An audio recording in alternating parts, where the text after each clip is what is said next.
Vijayawada railway station దాని విశిష్టత ఏంటంటే, భారతదేశంలో ఎక్కడికి వెళ్ళాలన్నా రైళ్ళన్నీ విజయవాడ నుంచి మనం వెళ్ళచ్చు. ఉత్తర భారతానికి, దక్షిణ భారతానికి, తూర్పు ఎక్కడ కలకత్తా, బీహార్, అలాగే పశ్చిమ భారతానికి, భారతదేశంలో ఏ మూలకు వెళ్ళాలన్నా విజయవాడ నుంచి రైళ్ళు ఉన్నాయి. ఈ విజయవాడలో రైళ్ల సంఖ్య పెరిగిపోయినాయి. 10 ప్లాట్ఫారాలు పెట్టారు. మరి కొత్తగా వందే భారత్లు వచ్చినాయి. విజయవాడ మీదుగా 8 వందే భారత్ రైలు వెళ్తున్నాయి. ఉన్న ప్లాట్ఫామ్లు అలాగే ఉన్నాయి. ఇప్పుడు వచ్చి పడిన సమస్య ఏంటంటే, విజయవాడ 10 ప్లాట్ఫారాలు రైళ్లకు సరిపోవటం లేదు, రద్దీ పెరిగిపోయింది. ఎక్కడ చూసినా అవుటర్లో నిలబెట్టేస్తున్నారు. అవుటర్లో నిలబెట్టడం వల్ల ప్రయాణం లేట్ అయిపోతూ ఉంది.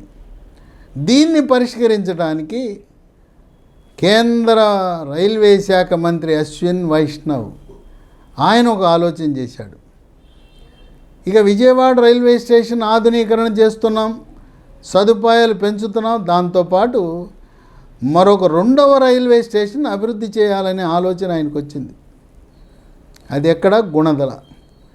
గుణదల రైల్వే స్టేషన్ని 35 కోట్లు వెచ్చించి అమృత్ భారత్ అనే స్కీమ్ కింద దీన్ని అభివృద్ధి చేయాలనే నిర్ణయానికి వచ్చి అనుకున్నదే తడువాయి ఫిబ్రవరి 2024లో ప్రధానమంత్రి మోదీచే వర్చువల్గా ఢిల్లీలో బటన్ నొక్కించి ఇక్కడ శంకుస్థాపన జరిపించారు.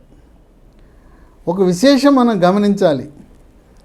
కేంద్ర ప్రభుత్వానికి ఆంధ్రప్రదేశ్ రాష్ట్రం అంటే ఎంత ప్రేమ, అభిమానం, ఆదరణ ఉందో తెలుసుకోవాలంటే, దేశం మొత్తం మీద 545 రైల్వే స్టేషన్లు గుర్తించి వాటిని అమృత్ భారత్ స్టేషన్గా అభివృద్ధి చేశారు.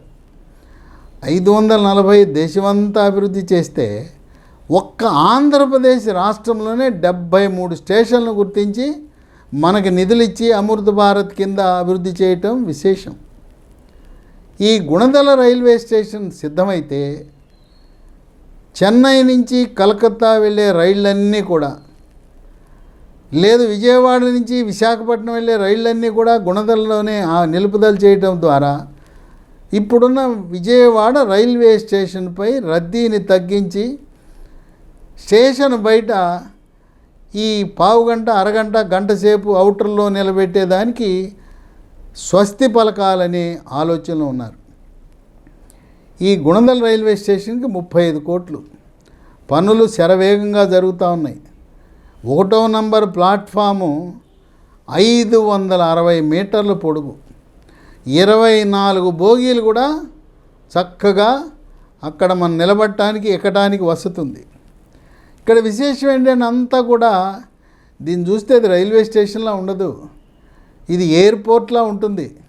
మీరు గన్నవరం ఎయిర్పోర్ట్ చూసి వచ్చిన తర్వాత ఈ గుణదల కూడా చూస్తుంటే ఒక అద్దాల మేడలా సుందరంగా, ఏదో సాఫ్ట్వేర్ కంపెనీనా లేదో ఒక సుందరమైన ఎయిర్పోర్ట్ లాగా తీర్చిదిద్దుతున్నారు.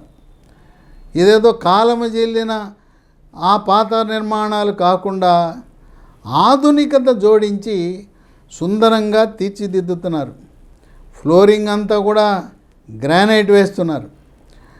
దీనికి బేస్మెంట్ కూడా ఉంది. ఈ స్టేషన్కి బేస్మెంట్లో కార్ పార్కింగు, బుకింగ్ కౌంటర్లు. ఇంకో విశేషం ఏంటంటే, ఒక ప్లాట్ఫామ్తో సరిపెట్టకుండా 1, 2, 3 ప్లాట్ఫామ్లు ఇక్కడ ఏర్పరచడం జరిగింది.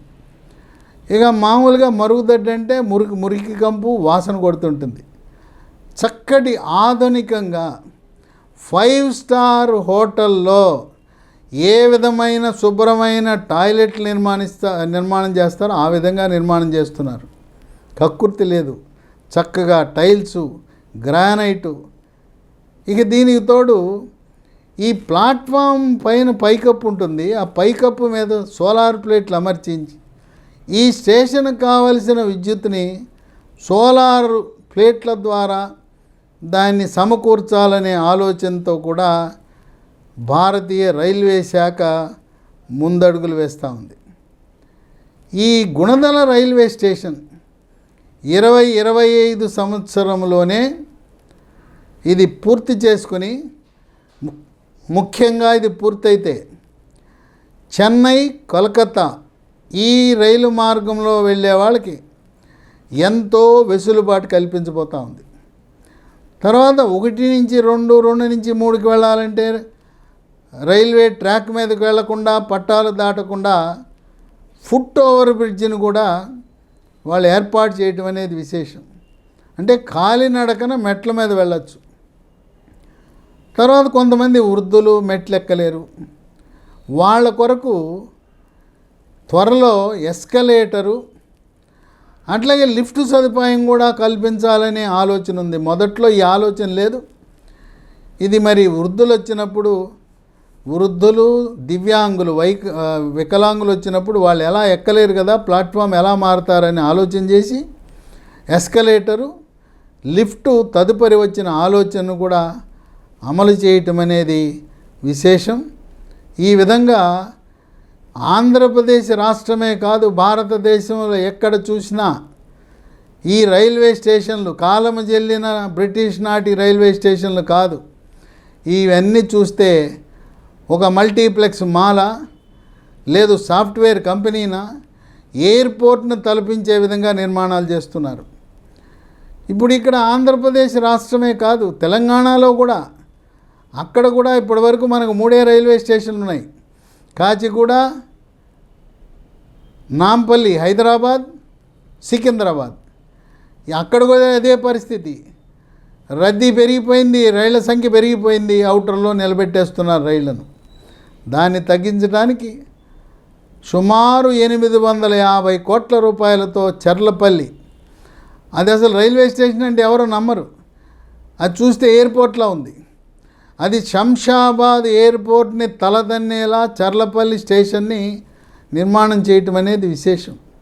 ఆ విధంగా నేటి ప్రజల అవసరాల మేరకు, ఆకాంక్షల మేరకు ఆధునికను జోడించి మరి డిజిటల్ సౌకర్యాన్ని కల్పిస్తూ, ఇప్పుడు రైల్వే స్టేషన్కి ఎక్కడికి వెళ్ళినా కూడా మనకు వైఫై సదుపాయం ఉంటుంది. చాలామందికి ఈనాటికి కూడా తెలియదు.